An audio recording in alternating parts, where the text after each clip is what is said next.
Hello प्यारे बच्चों। तो जो बचा हुआ जो वीडियो आप सभी के लिए इसमें important question answer term one की सीरीज़ हम कंप्लीट करने जा रहे हैं। तो इस टर्म वन सीरीज़ के अंदर जो भी बचे हुए जो पहले बुक का 7 चैप्टर है वैश्वीकरण, और जो दूसरी बुक के जो दोनों चैप्टर है वो पहले पार्ट के अंदर कंप्लीट किए जाएंगे। और इसी के साथ आपका टर्म वन का जो सिलेबस है, इंपॉर्टेंट क्वेश्चन आंसर जो एग्जाम के लिए बहुत मोस्ट इंपॉर्टेंट क्वेश्चन है वो खत्म हो जाएंगे। तो जल्दी से शुरू कर लेते हैं वीडियो को। और अगर वीडियो आपको पार्ट वन पसंद आ गया तो वीडियो को लाइक जरूर कर दीजिएगा और इस वीडियो को जरूर देखें। अगर आपके 6 चैप्टर क्लियर है तो आप ये वीडियो डायरेक्ट भी देख सकते हैं। तो शुरू करते हैं वीडियो को जल्दी से। आगे देखिए, जो हमारा पहला जो प्रश्न है इस वाले चैप्टर से रिलेटेड जो इंपॉर्टेंट आया हुआ है पहले एग्जाम में, कि वैश्वीकरण को प्रेरित करने वाली कौन कौन सी परिस्थितियाँ या कौन कौन से कारण हैं जिससे वैश्वीकरण को प्रभाव पड़ता है, वैश्वीकरण आगे बढ़ता है। तो पहली चीज़ है विज्ञान और तकनीक।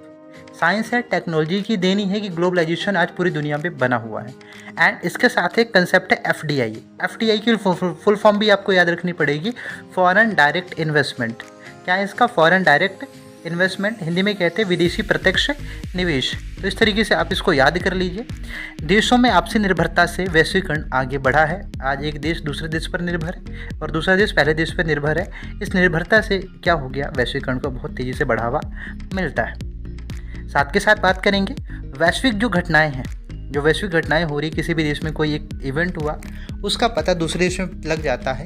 ये बताता है कि वो देश वैश्वीकरण के चलते दूसरे देश पर उसका वैश्विक प्रभाव हमें यहाँ पे पता चल रहा है। साथ ही साथ परिवहन तथा संचार साधन आज इतने उन्नत हो चुके हैं जो कि कहीं ना कहीं वैश्वीकरण का एक ही परिणाम है। बाजार व्यवस्था, उदारीकरण की नीति। आज बाजार व्यवस्था, आज संपूर्ण विश्व एक बाजार के रूप में कार्यरत है। एक देश दूसरे देश के मार्केट में जाके अपना सामान बेचता खरीदता है। बाजारी व्यवस्था कायम हो चुकी है। उदारीकरण आ चुका है। उदारीकरण का मतलब है एक देश की अर्थव्यवस्था दूसरे देश की अर्थव्यवस्था के लिए खुल गई है। एक देश दूसरे देश के साथ आराम से व्यापार कर सकता है। और आज बहुराष्ट्रीय कंपनी, जैसे मल्टीनेशनल कंपनी कहते हैं हम लोग, विश्व में एक साझा बाजार बनाने के लिए आगे बढ़ रही है। मतलब पूरा विश्व एक साझा बाजार बन जाएगा। मतलब हर एक कंपनी की जो चीज़ें हैं वो अंतर्राष्ट्रीय बाजार में हर एक देश में बिकेंगी। इसे कहते हैं हम एक साझा बाजार प्रक्रिया। आगे थोड़ा सा बढ़ते हैं। जो सबसे इंपॉर्टेंट क्वेश्चन मेरे को लगता है इस चैप्टर से, इसको भी आप स्टार कर लीजिए भैया। जो स्टार क्यों कर ले कि वैश्वीकरण से राज्य की काम करने की क्षमता में कमी कैसे आई है। कैसे कमी आई है आप देख लीजिए कि राज्य पहले कल्याणकारी था, लोगों की भलाई करता था, लेकिन आज का राज्य मतलब आज की सरकार उदारवादी है, खुली सरकार है, खुली कंपनियों को आमंत्रित करती है, चाहे इसमें समाज सेवा हो या ना हो। दूसरी बात है हस्तक्षेप की नीति, नॉन इंटरफेरेंस।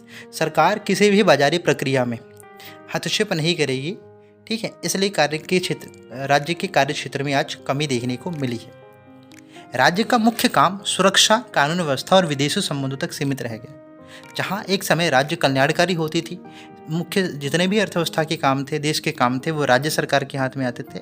लेकिन जब से ये नई व्यवस्था आई है वैश्वीकरण की, इसके तहत राज्य के कुछ कामों को निश्चित कर दिया गया, जिसमें सुरक्षा हो गया, कानून व्यवस्था को बनाए रखना हो गया, और विदेशों के साथ कैसे संबंध होने चाहिए, ये चीज़ें राज्य के हाथ में रहेंगी। बाकी चीज़ें सब उदारीकरण के परिणाम स्वरूप ओपन हो गई है, मतलब खुली अर्थव्यवस्था पर आधारित है।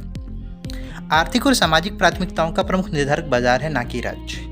इसके अलावा एक और चीज़ बताना चाहूँगा, मल्टीनेशनल जो कंपनी होती है, एमएनसीज होती हैं, बहुराष्ट्रीय निगम होती हैं, वो निवेश करती है किसी भी देश में। और निवेश के कारण क्या होता है, उसकी नीतियों का भी बड़ा ध्यान रखना पड़ता है। जब सरकार कोई नई नीति बनाएगी तो इस बात का ध्यान रखना होगा कि उस मल्टीनेशनल कंपनी के हित भी इसमें जुड़े होने चाहिए। तो एक बात करें, उसमें बहुराष्ट्रीय कंपनी पर निर्भरता राज्य सरकार की बढ़ती जा रही है। तो ये जो चीज़ें, इससे राज्य की काम करने की क्षमता पहले से बदल चुकी है, नए रूप में आ चुकी है। अब वैश्वीकरण ने भारत को कैसे प्रभावित किया है, वैश्वीकरण का भारत पर क्या असर पड़ा है, ये देख रहे हैं। तो पहली चीज़ है तेज़ी से आर्थिक विकास। हम पहले देख लेते हैं अच्छी बातें, फिर देखेंगे इसकी खराब बातें। तो अच्छी बातें में सबसे पहली बात है कि देश के अंदर तीव्र आर्थिक विकास हुआ है। भारत ने वैश्वीकरण जब से अपनाया तो भारत में तेज़ी से क्या विकास हो रहा है। इससे क्या हुआ, विश्व राजनीति में भारत का स्थान बढ़ा है। आज आपको पता होगा अंतर्राष्ट्रीय स्तर पर हमारी छवि बहुत अच्छी है। हमारा देश एक प्रबल राजनीतिक दावेदार है दुनिया के अंदर। भारत विश्व का एक बड़ा लोकतंत्र देश है, ये तो मानना पड़ेगा दुनिया को आज। और इसलिए राजनीतिक रूप से इसका स्थान बहुत इंपॉर्टेंट हो जाता है। ग्लोबलाइजेशन ने हमें अंतर्राष्ट्रीय स्तर पर काफ़ी अच्छा नाम सम्मान प्रदान करा है आज के समय में। इससे भारत में नए अवसर उत्पन्न हुए हैं, जैसे भारतीयों के लिए नए रोजगार मिले हैं, देश के अंदर भी और बाहर भी, ठीक है। लेकिन स्थिति इसमें नकारात्मक अगर बात करें हम, कौन से नकारात्मक प्रभाव पड़े हैं, तो मजदूरों किसानों पर इसका नकारात्मक प्रभाव पड़ा है। किसानों को अपने अनाज का उचित दाम नहीं मिल पाया, क्योंकि किसानी और खेती बाड़ी पर कोई खास इस पर ध्यान नहीं दिया गया है। साथ के साथ और भी चीज़ें क्या हैं कि घरेलू उद्योग, जो डोमेस्टिक कंपनियां हैं, जो घरेलू कंपनियां, छोटी कंपनियां हैं, वो बड़े बड़े उद्योगों, जब से बड़े बड़े उद्योगपतियों ने बाहर क्या करके स्थापित करें बड़े उद्योग, तो छोटे उद्योग चौपट हो गए हैं। छोटे उद्योगों को काफ़ी सामना करना पड़ रहा है। एक नई जो समस्या सामने दिख रही है वो सांस्कृतिक विभिन्नीकरण है। सांस्कृतिक विभिन्नीकरण के क्या होता है, सांस्कृतिक समरूपता स्थापित होती है।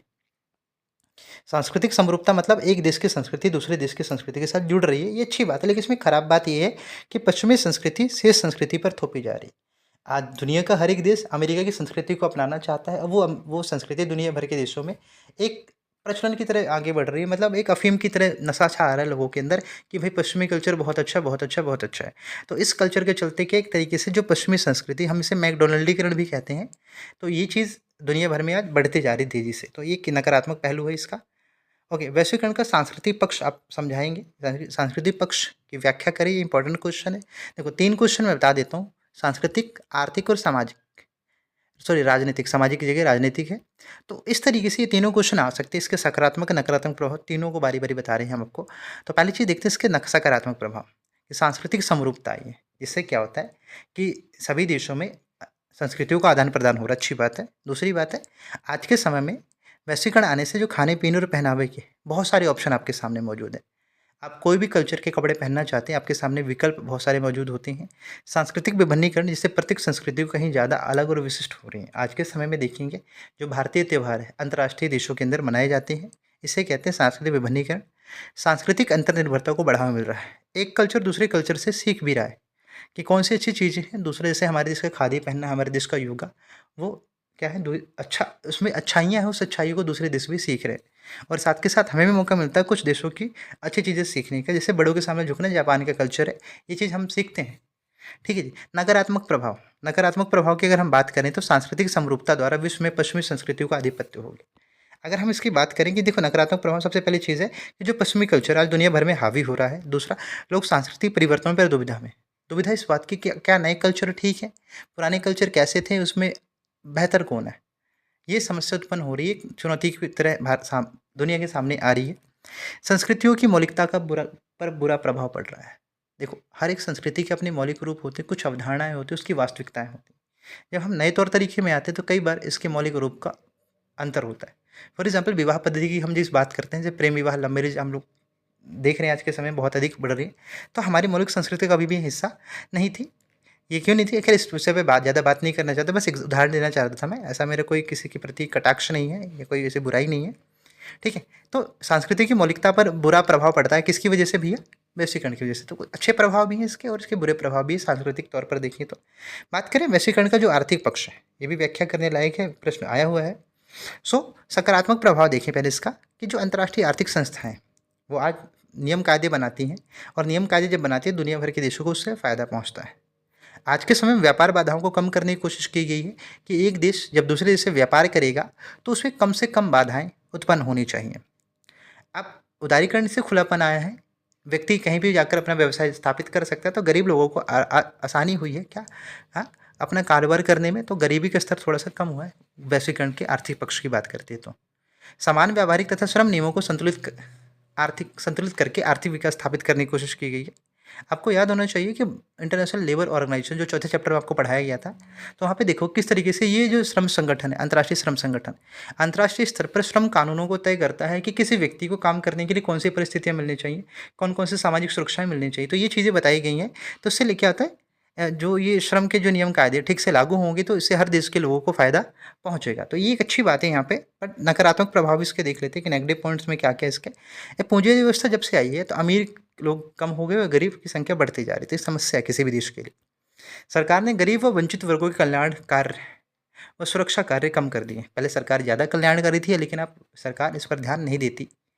आर्थिक संस्थाओं ने गरीब देशों के हितों की अनदेखी करी है। मतलब जो आर्थिक संस्था है, विशेषकर मैं आईएमएफ का नाम लेना चाहूँगा यहाँ पे। आईएमएफ एक ऐसा संस्थान है जो कि किसके आधार पे भैया, योगदान के, जो जितना ज़्यादा योगदान देता है आईएमएफ पे, उतना ही ज़्यादा ही क्या है, ये उसको हिस्सेदार बनाती है अपने इसमें। तो ये क्या करती है, गरीब देशों की हितों की अनदेखी कर देती है हमेशा। बहुराष्ट्रीय कंपनियों से कुटीर उद्योगों को नुकसान हुआ। जो मल्टीनेशनल कंपनी है उनके आने से जो छोटे उद्योग थे वो बेचारे नुकसान में जा रहे, बेरोजगार हो रहे। प्राथमिक क्षेत्र की उपेक्षा की जाती है। हमारा जो कृषि क्षेत्र, जो हमारे देश का प्राथमिक क्षेत्र है, उसको सबसे ज़्यादा नेगेटिव पॉइंट किससे मिला है भैया?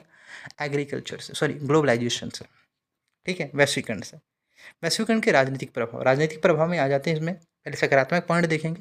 देखो वैश्वीकरण से सूचना प्रौद्योगिकी डेवलप हुई, टेक्नोलॉजी आई है, इन्फॉर्मेशन बढ़ी है।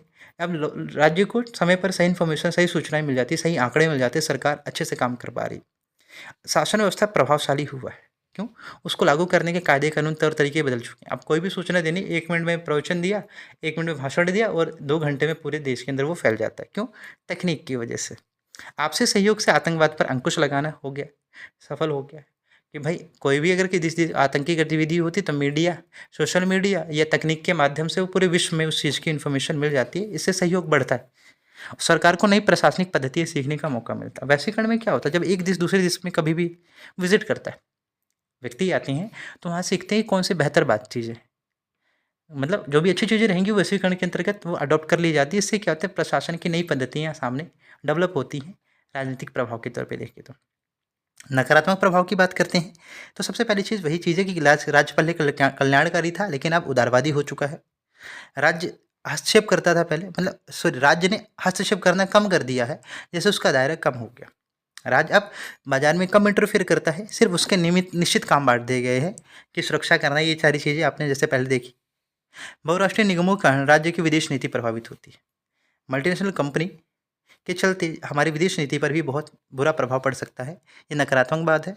एंड बहुराष्ट्रीय निगमों के कारण राज्य की सीमाओं का नियंत्रण प्रभावित हुआ। आज मल्टीनेशनल जो कंपनी है उनकी ब्रांचेस हर एक देश के अंदर है, तो वो ये नहीं चाहती कि किसी भी देश को हम पाबंदी लगाएं या किसी भी देश में करें।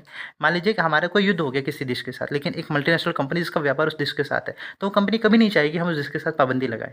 तो अब राज्य चाहते ना चाहते उस कंपनी के हित के लिए उस चीज़ को मानना पड़ेगा। तो एक नकारात्मक पहलू ये है कि दो पक्ष विपरीत होने के बाद भी राज्य उस पर फैसले नहीं ले पाएंगे, क्योंकि यदि इस स्थिति में राज्य ये फैसला लेता है कि हम देश के साथ व्यापार नहीं करेंगे, तो वो कंपनी उस देश को छोड़ के चली जाएगी, तो काफ़ी रोज़गार बढ़ेगा और समस्याएं पैदा हो सकती है। तो ये समस्या काफ़ी यहाँ पे बुरा दिखने को प्रभाव मिलेगा राजनीतिक तौर पे। ठीक है, तो ये 3 जो महत्वपूर्ण बातें थी, राजनीतिक, आर्थिक और जो आपका क्या था वो सांस्कृतिक तौर पे।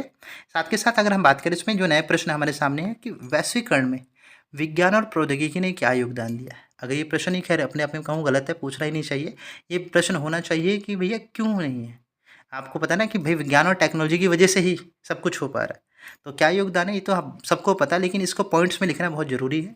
प्रश्न सही है, प्रश्न मेरे कहने का मतलब ये प्रश्न आपको ऑटोमेटिक आता होगा।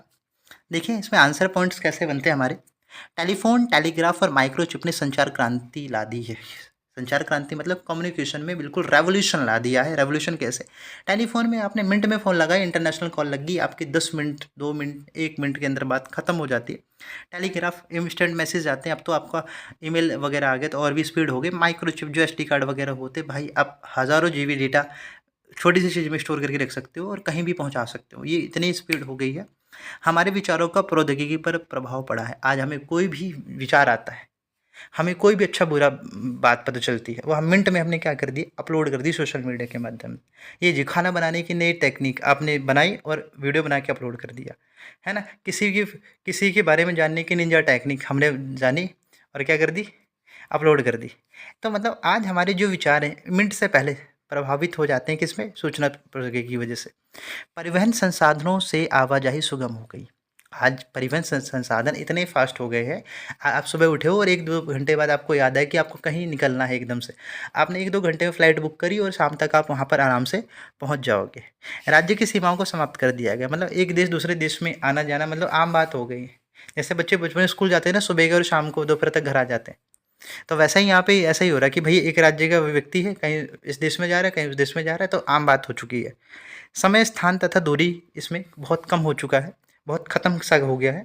तो ये सारी चीज़ें भी यहाँ पे बहुत इम्पोर्टेंट रहने वाली है। आगे देखें, मैकडॉनल्डीकरण से आप क्या समझते हैं? मैकडॉनल्डीकरण बेसिकली है क्या? मैंने बताया था, मैकडॉनल्डीकरण एक प्रभाव है, एक सांस्कृतिक प्रभाव है, जिसमें अपने आप को प्रभुत्वशाली अमेरिकी ढर्रे पर ढालने लगी है। इस प्रक्रिया को मैकडॉनल्डीकरण कहते हैं। सरल भाषा में कहें तो अमेरिकी संस्कृति का दुनिया भर के देशों के अंदर प्रभाव जमना, ये मैकडॉनल्डीकरण प्रक्रिया कहलाता है। दुनिया भर में कोई ऐसा संगठन भी है जो ये विरोध करता है? बिल्कुल हाँ। अगला प्रश्न हमारा है, वैश्वीकरण के विरोध में विश्वव्यापी मंच कौन सा है, उसका नाम बताइए। तो नाम ये है उसका, वर्ल्ड सोशल फोरम, WSF, जो कि वैश्वीकरण का विरोध करता है। एक प्रश्न ये भी है, क्या साम्राज्यवाद ही वैश्वीकरण है? स्पष्ट कीजिए। देखो साम्राज्यवाद का अर्थ समझो आप, साम्राज्यवाद के अंदर एक देश दूसरे देश में अपना साम्राज्य स्थापित करता है, उसको गुलाम बना सकता है। ठीक है। लेकिन ऐसा नहीं है कि वैश्वीकरण साम्राज्यवाद है। साम्राज्यवाद में एक देश अपनी सीमा के बाहर के क्षेत्र लोगों पर आर्थिक तथा राजनीतिक कब्जा करता है, जबकि वैश्वीकरण में राजनीतिक हस्तक्षेप नहीं होता, पॉलिटिक्स में ज़्यादा इंटरफेयर नहीं करते। ठीक है, वैश्वीकरण के तहत वो आर्थिक पहलू होता है वैश्वीकरण। ठीक है जी, चलते हैं हमारे जो दूसरी बुक पे आ चुके हैं हम लोग। दूसरी बुक का हमारा जो नाम है वो है स्वतंत्र भारत में राजनीति। जो पहला चैप्टर उसका राष्ट्र निर्माण की चुनौतियाँ। खैर बेसिकली ये कंप्लीट वीडियो का आपका ये थंबनेल भी है, आप वहाँ पे जाइए, वीडियो को देखिए, बहुत इंटरेस्टिंग वीडियो, काफ़ी चीज़ें बारीकी से बताई गई, चैप्टर प्लस में क्वेश्चन आंसर। इस वाले में तो सिर्फ आपका क्वेश्चन आंसर कवर कराया जा रहा है। चलते हैं हम क्वेश्चन पे इसके। तो ये हमारा पहला है। ठीक है, तो पहला प्रश्न इस तरीके से उसी क्वेश्चन उठा के यहाँ पे आपको रखे गए। मेनली चैप्टर भी समझाएगा, उसी के साथ क्वेश्चन आंसर है। ये इंपॉर्टेंट क्वेश्चन जो लग रहे हैं, जो आए हैं, वही चीज़ आपको पढ़ाई जा रही है। डोंट वरी, परेशान नहीं होंगे आप, ज़्यादा लंबा वीडियो नहीं लेंगे इसको। हमारा जो आज़ादी के समय देखिए, जवाहरलाल नेहरू ने संविधान सभा को संबोधित करते हुए कौन सा प्रसिद्ध भाषण दिया था? वो है भाग्य वधु से चिर प्रतीक्षित भेंट, इंग्लिश में कहते हैं ट्रस्ट विद डेस्टिनी। दूसरा प्रश्न है आज़ादी के तुरंत बाद भारत के सामने कौन कौन सी मुख्य चुनौतियां थी? देखो ये प्रश्न मैं कहता हूँ मोस्ट इंपॉर्टेंट है, इसको मैंने आगे 6 नंबर के हिसाब से एक्सप्लेन भी करा है। तो इसमें पहला पॉइंट है देश को एकता के सूत्र में बांधना, एक चुनौती थी। दूसरी थी लोकतंत्र की स्थापना करना, और तीसरी चुनौती थी समानता के आधार पर विकास करना। ये मुख्य 3 चुनौतियाँ थे देश की आज़ादी के समय। बात करते हैं अगले प्रश्न की कि द्विराज सिद्धांत मांग करने वाले नेता का नाम बताइए। उस नेता का नाम बताइए जिसने द्विराज सिद्धांत की मांग करी थी। उसका नाम था मोहम्मद अली जिन्ना। इन्होंने द्विराज सिद्धांत की मांग की थी। बात करें जब देश का विभाजन हुआ, देश का बंटवारा हुआ, तो उस समय किन राज्यों से पाकिस्तान को हिस्सा दिया गया था? तो पंजाब में से काफ़ी बड़ा हिस्सा दिया गया था, और बंगाल में से, पश्चिम बंगाल अब बना हुआ ना पूर्वी बंगाल, तो पाकिस्तान को दे दिया गया था। चलिए अगला प्रश्न है सीमांत गांधी के नाम से प्रसिद्ध नेता कौन है और जो द्विराज सिद्धांत के खिलाफ थे? प्रश्न थोड़ा सा यहाँ पे मिस प्रिंट हो गया है। तो पूरा प्रश्न है सीमांत गांधी के नाम से कौन से नेता प्रसिद्ध थे जो कि द्विराज सिद्धांत के खिलाफ थे? तो यहाँ पे मुख्य जो इसका आंसर है वो है खान अब्दुल गफ्फार खान। खान अब्दुल गफ्फार खान, जो कि जिन्हें सीमांत गांधी कहते थे, वो एकमात्र मुस्लिम नेता थे जो कि द्विराज सिद्धांत के खिलाफ खड़े थे। ठीक है, एक प्रश्न और है निज़ाम किस देसी रियासत के शासक थे? तो हैदराबाद रियासत के। उल्टा क्वेश्चन में पूछा जा सकता है कि हैदराबाद रियासत के शासक का नाम बताओ, तो उसका आंसर क्या होगा? निज़ाम। चलिए राज्य पुनर्गठन गठन आयोग की स्थापना कब हुई? 1953 में। राज्य पुनर्गठन आयोग के बारे में भी थोड़ा सा और आगे बढ़ेंगे हम इसमें। राज्य पुनर्गठन अधिनियम कब बनाया गया? इन्होंने 1956 में, 3 साल के बाद, आने के 3 साल के बाद अपना अधिनियम बना के आगे रखा। वो अधिनियम क्या था आगे पता चलेगा आपको। चलिए ये रहा गया राज्य पुनर्गठन आयोग की रिपोर्ट क्या थी और इसमें क्या क्या बातें रखी गई थी। तो राज्य पुनर्गठन आयोग की रिपोर्ट कब आई? वो थी भैया 1955 में इसने रिपोर्ट प्रस्तुत करी थी, और इसने इस पर 1956 में अधिनियम बनाया। इस अधिनियम के तहत 14 राज्य और 6 केंद्र शासित प्रदेश बांटे गए थे। ठीक है, अगला प्रश्न है हैदराबाद का विलय भारत में कब हुआ? सितंबर 1948 में। मणिपुर के शासक का नाम क्या है? महाराजा बोधचंद्र सिंह। 12वां प्रश्न है इसमें जो दिखाया गया है भारत के किस राज्य में सबसे पहले सार्वभौम विश्व मताधिकार के आधार पर चुनाव कराया गया? ये क्वेश्चन मैप में आ सकता है कि 1948 में मणिपुर में किस राज्य में चुनाव हुए थे, तो आपको मैप में ढूंढना पड़ सकता है, तो मैप भी जरूर देख लीजिएगा इसका। आप आगे चले। जम्मू कश्मीर रियासत के शासक कौन थे? जम्मू कश्मीर के अंदर जो शासक थे वो हरि सिंह थे। रजाकार कौन थे? रजाकार बेसिकली जो हैदराबाद के जो सैनिक थे, अर्धसैनिक बल, उनको रजाकार कहा जाता था। गांधी जी की हत्या कब हुई? आपको पता होना चाहिए, 30 जनवरी 1948 में। हत्या किसने करी और क्यों करी? नाथूराम विनायक गोडसे ने हत्या करी थी सांप्रदायिक उन्माद के चलते। सांप्रदायिक उन्माद का मतलब होता है कि जो देखो नाथूराम गोडसे था वो हिंदुत्व को ज़्यादा सपोर्ट करते थे, लेकिन गांधी जी चाहते थे आज़ादी के समय देश में हिंदू मुसलमान साथ में रहें। ये बात नाथूराम विनायक गोडसे को नहीं पसंद, क्योंकि वो भारत को हिंदू राष्ट्र की तरह देखना चाहते थे। उनके अंदर सांप्रदायिक उन्माद था और इसके चलते उन्होंने गांधी जी की हत्या कर दी थी। ठीक है जी, ये चीज़ हो गई। फिल्म गर्म हवा कब बनी और किस बात पर आधारित थी? फिल्म गर्म हवा 1973 में बनी थी। इसमें ये दिखाया गया है कि भारत में जो अल्पसंख्यक मुसलमान रह रहे हैं उन परिवारों को क्या क्या मुसीबतें, कौन कौन सी समस्याएं झेलनी पड़ रही हैं, इस फिल्म में ये दिखाया गया। 1973 में ये फिल्म बनी हुई थी। आगे चलते हैं। आज़ादी के समय कितने लाख लोगों को सीमा पार करके जाना पड़ा? तो लगभग 80 लाख लोगों को देश के बाहर, इधर के देश, उधर के लोग इधर आए और इधर के लोग उधर गए। लगभग 80 लाख लोगों की संख्या इस प्रकार से थी। विभाजन के समय कितने लोगों को जान गंवानी पड़ी? लगभग 5 से 10 लाख लोगों को अपनी जानें गंवानी पड़ी। स्वाधीनता के समय भारत में कितनी रियासतें मौजूद थी? स्वाधीनता के समय 565 रियासतें मौजूद थीं। किन रियासतों के एकीकरण में कठिनाई का सामना करना पड़ा? तो मुख्य इसमें जम्मू कश्मीर, जूनागढ़, हैदराबाद, मणिपुर है। ठीक है, अगला प्रश्न है देशी रियासतों का विलय किस सहमति पत्र पर हस्ताक्षर करने के बाद होता था? मतलब किस सहमति पत्र पर साइन करने के बाद वो रजवाड़ा भारत का हिस्सा बन जाता था? उसका आंसर है इंस्ट्रूमेंट ऑफ एक्सेशन, एक सहमति पत्र था जिसके तहत अगर कोई भी राजा कोई भी रजवाड़ा साइन कर देता था तो भारत में पूर्ण रूप से शामिल हो जाता था। अगला प्रश्न हमारा 23वां है कि भाषा के आधार पर बनने वाला भारत का पहला राज्य, ये भी मैप में पूछा गया क्वेश्चन है। ये इसका आंसर है आंध्र प्रदेश, जो कि 1953 में भारत का पहला राज्य बना था भाषा के आधार पर। अगला प्रश्न है देसी रजवाड़ों की विलय में किस नेता की महत्वपूर्ण भूमिका थी? तो इनका आंसर है सरदार वल्लभ भाई पटेल है, जिन्हें हम लौह पुरुष कहते हैं भारत में। आज़ादी के किसी भी जश्न में गांधी जी ने भाग क्यों नहीं लिया था? गांधी जी नहीं चाहते थे कि देश का विभाजन हो, क्योंकि एक तरफ देश की आज़ादी मिली थी, वहीं दूसरी तरफ सांप्रदायिक दंगे होने लगे थे और ये बात गांधी जी को पसंद नहीं आई। इस कारण उन्होंने किसी भी जश्न में भाग नहीं लिया। आंध्र प्रदेश के निर्माण के लिए किस नेता ने अनिश्चितकाल भूख हड़ताल की थी? पोट्टी श्री रामुलु, जिन्होंने आंध्र प्रदेश के निर्माण में अपने योगदान दिया, उनकी 56 दिन हड़ताल के बाद मृत्यु हो जाती है। अगला प्रश्न है क्षेत्रीय संस्कृति व क्षेत्रीय असंतुलन के आधार पर 2000 में कौन कौन से राज्य बनाए गए? ठीक, क्षेत्रीय संस्कृति, क्षेत्रीय असंतुलित हो रहा था, मतलब ज़्यादा बड़ा राज्य था, उसको तोड़ करके 2 राज्यों में बांटा गया क्षेत्रीय असंतुलन के चलते। तो उसमें 3 राज्य थे 2000 में, झारखंड, छत्तीसगढ़, उत्तरांचल। झारखंड को बिहार से अलग किया गया, छत्तीसगढ़ को मध्य प्रदेश से अलग किया गया, उत्तरांचल को, जिसे आप उत्तराखंड कहते हैं, उसे उत्तर प्रदेश से अलग किया गया। अगला प्रश्न है उन राज्यों के नाम बताइए जो पहले केंद्र शासित थे लेकिन अब उन्हें राज्य का दर्जा दे दिया गया। इसमें मिजोरम, मणिपुर, त्रिपुरा और गोवा है, जो कि पहले केंद्र शासित प्रदेश थे लेकिन अब इन्हें एक राज्य का दर्जा प्राप्त हो चुका है। अगला जो प्रश्न है राष्ट्र निर्माण से आप क्या समझते हैं? राष्ट्र निर्माण एक प्रक्रिया है, एक अवधारणा से प्रेरित होती है, एक विचारधारा होती है जिसमें जाति, धर्म, परिवार आदि के प्रति वफादारी के स्थान पर हम राष्ट्र के प्रति वफादारी दिखाते हैं और उससे होता है राष्ट्र निर्माण। अमृता प्रीतम कौन थी? बेसिकली ये पंजाबी भाषा की एक प्रमुख कवित्री और कथाकार थी। फैज़ अहमद फैज़ कौन थे? फैज़ अहमद फैज़ उई के महान कवि थे। वामपंथी रुझान था, भारतीयों के प्रति इनका अच्छा स्नेह था, इस कारण उनका सदैव पाकिस्तानी सरकार से टकराव बना रहता था, जिसके चलते उनका लंबा समय कारावास में, मतलब जेल में गुजरा। स्वतंत्र होने से पहले गुजरात और हरियाणा किस मूल राज्यों में के अंग थे? आज़ादी से पहले गुजरात बॉम्बे प्रांत में स्थित था और हरियाणा पंजाब में स्थित था। ठीक है जी। 1947 के विभाजन के क्या परिणाम रहे? लो जी, इसमें भी लगा लीजिए स्टार। ये क्वेश्चन इंपॉर्टेंट है, बहुत बहुत इंपॉर्टेंट है, 4 नंबर का पूछा गया एग्जाम में। 1947 में विभाजन के क्या परिणाम सामने आए? देखो, इस विभाजन के परिणाम में सबसे पहले जो ब्रिटिश इंडिया, जो इकट्ठा भारत था एक, वो भारत और पाकिस्तान 2 हिस्सों में बट गया। पंजाब और बंगाल प्रांत से मुस्लिम आबादी के बड़े इलाके पाकिस्तान को दे दिए गए थे।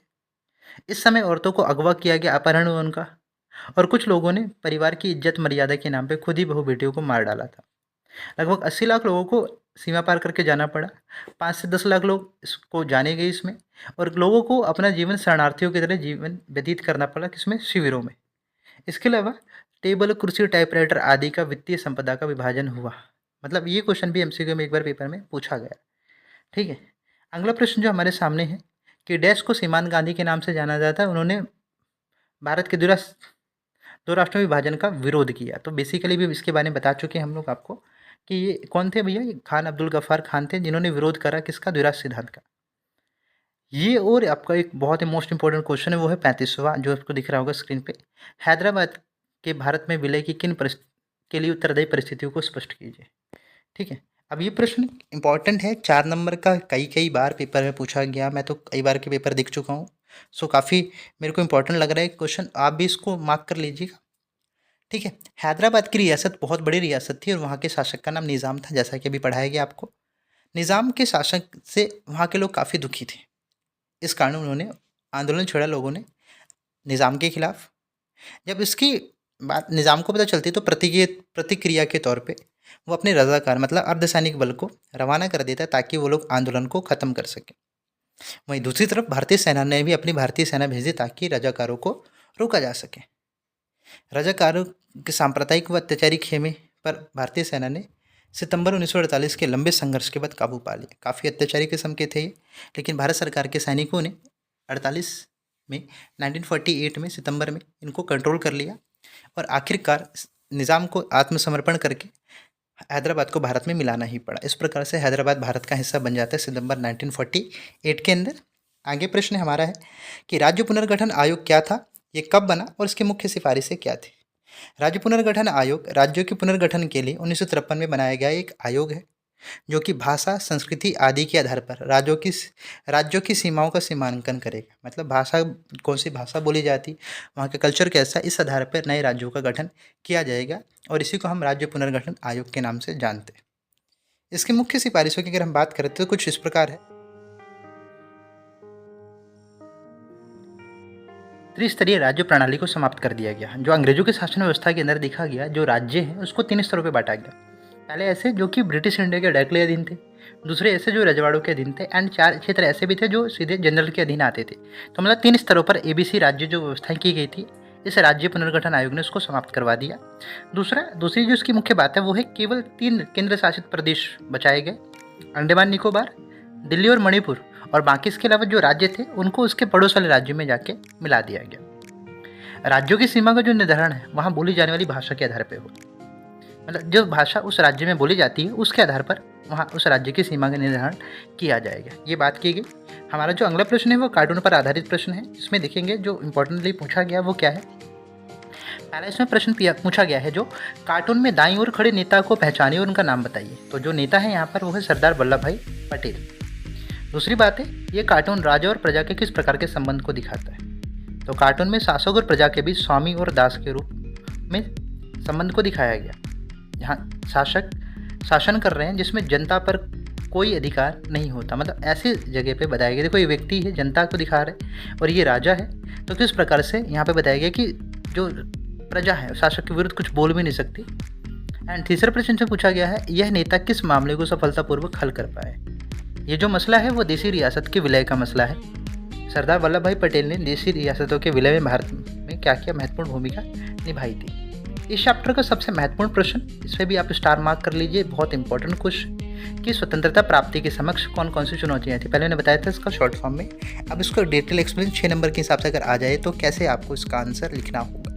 तो इसकी सबसे बड़ी चुनौती है देश को एकता के सूत्र में बांधना, कि जब देश को आज़ादी मिली, भारत आज़ाद हुआ, तो उसी के साथ साथ 2 हिस्से इसके बट गए। और विविधता की बात करें तो भारत के अंदर एक बहुत बड़ी विविधता है, अलग भाषा है, अलग संस्कृति है, अलग धर्म के लोग रहते हैं, और इन सभी को एक साथ लेके चलना, इन सबको एकजुट करना, एकता और अखंडता के सूत्र में बांधना एक सबसे बड़ी चुनौती है, चुनौतीपूर्ण कार्य है। किसके लिए? भारत के लिए। तो पहला जो चुनौती है वो देश को एकता के सूत्र में बांधने की। दूसरी जो मुख्य चुनौती है वो लोकतंत्र स्थापना की। आप ये मान के चलिए, अंग्रेजों के आने से पहले भारत में राजतांत्रिक व्यवस्था थी, हम मुगलों के अधीन थे, राजा था हमारे ऊपर भी, और राजा की राजतांत्रिक व्यवस्था को हम पालन करते थे। इस कारण लोकतंत्र व्यवस्था का कोई खास अनुभव भारत के पास नहीं था। आज़ादी के समय भारत में संसदीय शासन वाला लोकतंत्र अपनाया गया, किंतु अनुभवहीन थे हम लोग, क्या अपना कोई शासनिक व्यवस्था में संभालनी नहीं आती थी। एंड इस स्थिति में लोकतंत्र को बनाए रखना, और गरीबी और निर्धन जनसंख्या थी, उस स्थिति में भी इस चीज़ को बरकरार रखना काफ़ी चुनौतीपूर्ण कार्य भारत के लिए बन गया। तीसरा है इसमें समानता पर आधारित विकास करना। आज़ादी के समय विभिन्न क्षेत्र बटे हुए थे, मुख्य तौर पर 565 रियासतें बटी हुई थी अलग अलग, विभिन्न धर्म, विभिन्न जाति, विभिन्न समुदाय, अलग अलग क्षेत्र, ये सब कुछ था। एंड यहाँ पे भौगोलिक स्थिति की बात करें तो सर्वांगीण विकास करना सबसे बड़ी चुनौती थी। क्यों? भारत में विविधता बहुत ज़्यादा है, स्थिति बहुत अलग है भाई। पूर्व उत्तर के राज्य जहाँ पर पहुँचे नहीं है प्रॉपर भारत के केंद्र सरकार की, तो उस स्थिति में भी क्या है, यहाँ पे क्या करना भैया, शासन व्यवस्था के तहत विकास करना, समानता आधारित विकास करना एक चुनौतीपूर्ण कार्य बन चुका है। तो ये जो मुख्य 3 चुनौतियाँ भारत के लिए भारतीय शासन व्यवस्था के सामने देखने को मिली आज़ादी के समय में। आगे बढ़े, जो हमारा दूसरा चैप्टर आ चुका है, इस सीरीज़ का लास्ट चैप्टर है, एक दलीय प्रभुत्व का दौर। एक दलीय प्रभुत्व का दौर का मतलब होता है शुरुआती शासनकाल में भारत में केवल कांग्रेस पार्टी की शासन व्यवस्था थी, उसी को हम एक दलीय प्रभुत्व का दौर के नाम से जानते हैं। इसमें जो पहला महत्वपूर्ण प्रश्न है वो है भारत के पहले चुनाव आयुक्त, मतलब प्रथम चुनाव आयुक्त का नाम बताइए। तो उनका नाम है सुकुमार सेन। दूसरा प्रश्न है, राजनीति समस्या नहीं अपितु समस्या का समाधान है, इस बात को स्पष्ट कीजिए। समाज के साधनों का उचित बंटवारा करने के लिए राजनीति ही सबसे उचित माध्यम है। यदि राजनीतिक व्यवस्था ना हो, सरकार ना हो, तो संसाधनों का बंटवारा उचित नहीं होगा। इसलिए राजनीति एक समस्या नहीं है, बल्कि समस्याओं का समाधान प्रस्तुत करती है। यदि राजनीति में लोकतांत्रिक व्यवस्था कायम रहे तो हर एक समस्या का समाधान सही तरीके से हो सकता है। तो यहाँ पे क्या है, राजनीति समस्या नहीं बल्कि समस्याओं के समाधान के लिए कार्य करती है। बात करते हैं भारत में चुनाव आयोग का गठन कब हुआ था। तो जनवरी 1950 में भारत में चुनाव आयोग का गठन होता है। अगला प्रश्न हमारे सामने है, भारत में प्रथम लोकसभा चुनाव में महिलाओं की स्थिति बताइए कैसी थी? तो उस समय महिलाओं की स्थिति कोई खास अच्छी नहीं थी। महिलाओं को वो स्थान प्राप्त नहीं था जो पुरुषों को मिला हुआ था। दूसरी बात, राजनीतिक क्षेत्र में उनकी नुमाइंदगी मतलब महिलाओं का प्रतिनिधित्व नाम मात्र था, ये बिल्कुल भी नहीं था। महिलाओं को कोई अपनी पहचान नहीं थी, बल्कि उनको पुरुषों के रिश्ते रिश्ते से पहचाना जाता था। जैसे फलाने की बीबी, फलाने की बहन, ऐसा करके यहाँ पे उनके नाम मतदान सूची में लिखाए गए थे। बात करते हैं एक दलीय प्रभुत्व का दौर क्या है। जैसा बताया मैंने, शुरुआती शासनकाल में जितनी बार भी चुनाव हुआ, 52 में, 57 में, 67 में, उस तीनों आम चुनावों में पूर्ण बहुमत कांग्रेस पार्टी को मिलता है और इसी को हम एक दलीय प्रभुत्व का शासन व्यवस्था कहते हैं। चलिए, पहले आम चुनाव में चुनाव आयोग के समक्ष कौन कौन सी चुनौतियां मौजूद थीं? तो पहली है देश के अंदर स्वतंत्र और निष्पक्ष चुनाव कराना। देश अभी अभी आज़ाद हुआ है और ऐसी व्यवस्था कायम करना जो स्वतंत्र और निष्पक्ष चुनाव पर आधारित हो। दूसरी है चुनाव क्षेत्रों का सीमांकन करना। अभी 565 रजवाड़ों को इकट्ठा करा है और इनको फिर से क्या करना है भैया, चुनाव क्षेत्र के हिसाब से बांटना है। तो सबसे बड़ी चुनौतीपूर्ण कार्य है। मतदाता सूची बनाने के मार्ग में बाधा है, क्योंकि लोग पढ़े लिखे नहीं थे और पढ़े लिखे थे तो महिलाओं के नाम बताने को तैयार नहीं, तो मतदाता सूची में क्या चढ़ाया जाए, तो एक सबसे बड़ी प्रॉब्लम यहाँ पे थी। अधिकारियों और चुनाव कर्मियों को प्रशिक्षित करना। एक तो जनसंख्या ज़्यादा पढ़ी लिखी नहीं थी और पढ़ी लिखी थी, उसमें ज़्यादा लोग चाहिए थे चुनाव करवाने की। लगभग 3 लाख कर्मचारियों की बात चल रही थी कि 3 लाख कर्मचारी इसमें रखे जाएंगे। कम साक्षरता के चलते मतदान की विशेष पद्धति के बारे में सोचना कि लोग ज़्यादा पढ़े लिखे नहीं थे, तो कोई ऐसा तरीका ढूंढा जाए जिससे अनपढ़ लोग भी चुनाव में वोट डाल सके। तो ये बड़ी चुनौतीपूर्ण कार्य थे। ठीक है, आगे और चलते हैं थोड़ा सा कि कांग्रेस का चुनाव चिन्ह शुरुआत में क्या था। शुरुआत में कांग्रेस का जो चुनाव चिन्ह था, 2 बैलों की जोड़ी, आज तो आप जानते हैं ना, हाथ का पंजा है। कांग्रेस प्रणाली क्या थी? जो कांग्रेस प्रणाली है, हमारा अगला प्रश्न इसमें, लोकतांत्रिक सरकार की शुरुआती सालों में कांग्रेस पार्टी एकमात्र पार्टी थी जो पक्ष भी थी और विपक्ष भी थी। उसके विपक्ष में कोई था ही नहीं, कमज़ोर सारे विपक्ष क्या था, काफ़ी कमज़ोर था। इसलिए कांग्रेस पक्ष में भी था, कांग्रेस विपक्ष में भी था और इसी को हम क्या कहते हैं, कांग्रेस प्रणाली के नाम से जानते हैं। अगला प्रश्न है, सबसे पहले गैर कांग्रेसी सरकार किस राज्य में बनती है? तो 1957 में केरल में कम्युनिस्ट पार्टी की सरकार बनती है, जो पहली गैर कांग्रेसी सरकार थी। अगला प्रश्न इसी से संबंधित है, संविधान प्रदत्त आपातकालीन शक्तियों का सबसे पहले दुरुपयोग कब और कहां पर हुआ? तो ये हुआ था 1959 में। केरल की कम्युनिस्ट पार्टी को गिराने के लिए अनुच्छेद 356 के तहत इसको बर्खास्त कर दिया गया था। अगला महत्वपूर्ण प्रश्न, इसमें भी लगा लीजिए आप लोग स्टार, क्योंकि ये प्रश्न मेरे को लगता है बहुत इंपॉर्टेंट है। ऐसे कारक बताने हैं, वो फैक्ट बताने हैं जिनके कारण कांग्रेस पार्टी को शुरुआती आम चुनाव में भारी सफलता मिली। तो पहली चीज़ है नेहरू जी का होना, नेहरू जी का प्रभावशाली व्यक्तित्व। नेहरू जी ऐसे नेता थे, ऐसे लोकप्रिय नेता थे कि उनकी वजह से कांग्रेस पार्टी को हमेशा बहुत अधिक मात्रा में वोट मिलते थे। दूसरी बात है, कांग्रेस पार्टी को हमेशा स्वतंत्रता संग्राम के पार्टी के नाम से जाना जाता था कि यही वो पार्टी है जिसने स्वतंत्रता के लिए लड़ाई लड़ी है। उसके पास अच्छा खासा अनुभव था। कांग्रेस का अनुशासित व संगठित दल होना। कांग्रेस पहले स्थापित हो चुका था 1885 में, ठीक है, तो उसके पास अच्छा खासा अनुभव हो चुका था जनता से बात करने का। ठीक है, सो संगठित तरीके से, अनुशासन तरीके से कैसे रहना उन्हें आता था। चौथी बात है कमजोर और विपक्ष दल का होना। जो पार्टियां बनी हैं वो आज़ादी के आसपास ही इर्द गिर्द ही बनी है, 1 साल पहले 2 साल पहले का अंतर हो सकता है। तो ये पार्टी अभी उतनी सक्षम नहीं है, उतनी अनुभव नहीं है इनके पास कि ये राजनीतिक प्रतिस्पर्धा को झेल पाएँ। इस कारण ये क्या है, यहाँ पे कांग्रेस पार्टी एक एक तरीके से पूर्ण रूप से जीत रही थी। अगला जो प्रश्न है हमारे सामने है, प्रथम आम चुनाव इतिहास का सबसे बड़ा जुआ माना जाता है, ये बात हमें बतानी है।